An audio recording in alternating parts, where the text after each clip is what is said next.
masasabi nyo? Tata. Okay pa namin, no? Diba? Ang yaman namin, no? Ito, 30 pesos. Sino tatawagan mo? Friend mo? Okay. Guwapo na naman yan.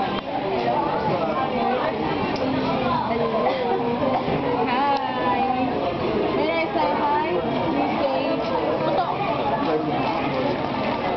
Irene, hi ka naman kay Libay. Kay Ian. Kay Vico.